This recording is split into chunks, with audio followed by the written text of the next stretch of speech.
The Dork Order was in the ring en masse, all of them, to host Adam Page's celebration of winning the World Championship. And, of course, to come up on a ring like that, in a big building like that, and see those stooges standing there, it looks minor league, but they needed flunkies, so I'm willing to let that pass.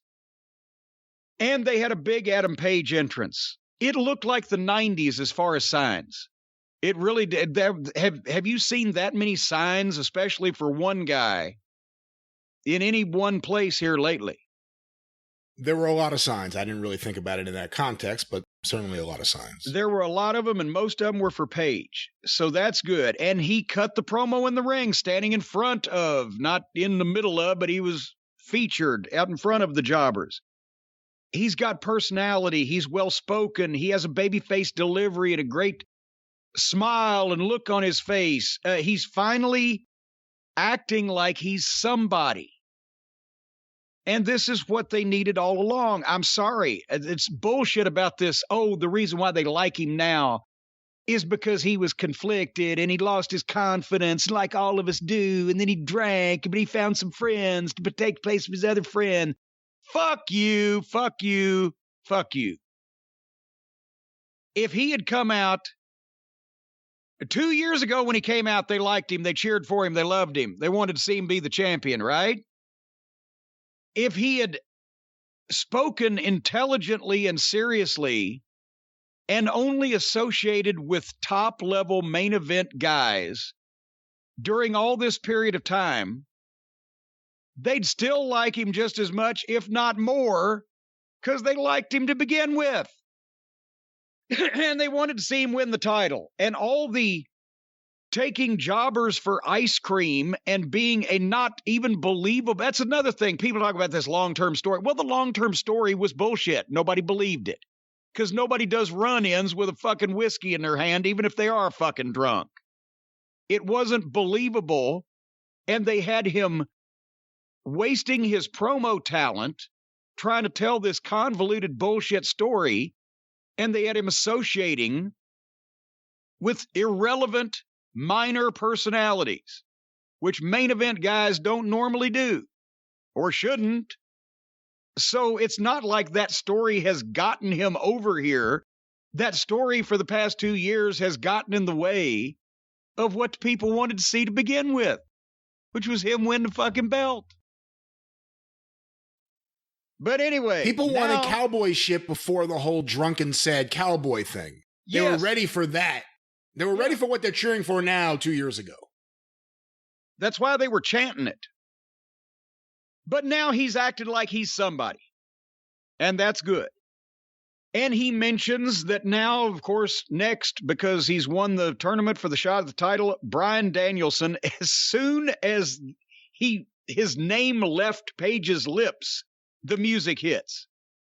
And JR says, interesting timing. Can they let it breathe for 15 seconds? There's not a lot of difference between, and next is Bryan Danielson, music, and next is Bryan Danielson, and he's been a champion all over the world, but I guarantee you, he's never faced a man with my determination or resolve, and music. 15 seconds, but it doesn't just let it breathe, for fuck's sake. He almost jumped the gun. The music came out almost before he said the fucking name. Anyway, but having said that, Danielson comes down the ramp clapping like a smartass already. He said, congratulations. They thought he was going to knock him, but he said, congratulations, and shakes his hand, and then starts a seamless, brilliant heel turn by just being a smartass. And he says Danielson says he's excited for the match, but he's surprised and disappointed that it's not old Twinkle Toes. And Page has, well, I beat him, and it was in less than 30 minutes, playing on the time limit draw. And, I mean, Danielson he's not acting like a heel. He's still kind of the smiling guy and the aw shucks Bryan Danielson, but he's saying some great shit.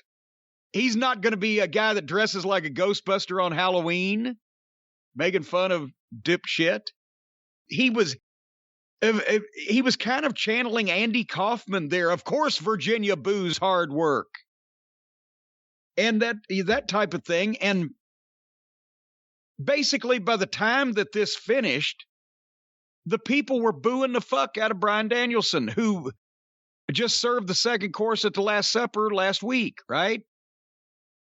It even to Danielson, Page offering him the match and Danielson declining it. Well, because Page isn't dressed. I don't want to beat him, and Page's excuse is he wasn't ready. Or how about the line before that? To me, the line that really shifted the whole tone of the thing was when he said, when I won the title at WrestleMania, I defended the belt the next night. Yeah. That was the line that was like, oh shit, this is something here. Yeah. And the people just started getting on him. And then they went head to head and started shoving each other. And that's where they needed the flunkies, because the Dork Order had to be the one to separate everybody. But they were both allegedly baby faces, so they didn't, expect to get in a fight. But anyway, they get in the middle of them. And then Danielson says, they know I'd kick his ass. They won't let him go. And they did let him go. And Page tackles Danielson, and Danielson bails. It was brilliant. You got to go out of your way, as the kids say, to see this thing, because Danielson was fucking great. And Page, again, now that he has something, professional to do, he's fine. The only thing I didn't like about this was now Danielson's going to have a match against Pizzeria Uno, and I've got to watch a pleather-clad potato to see heel Bryan Danielson.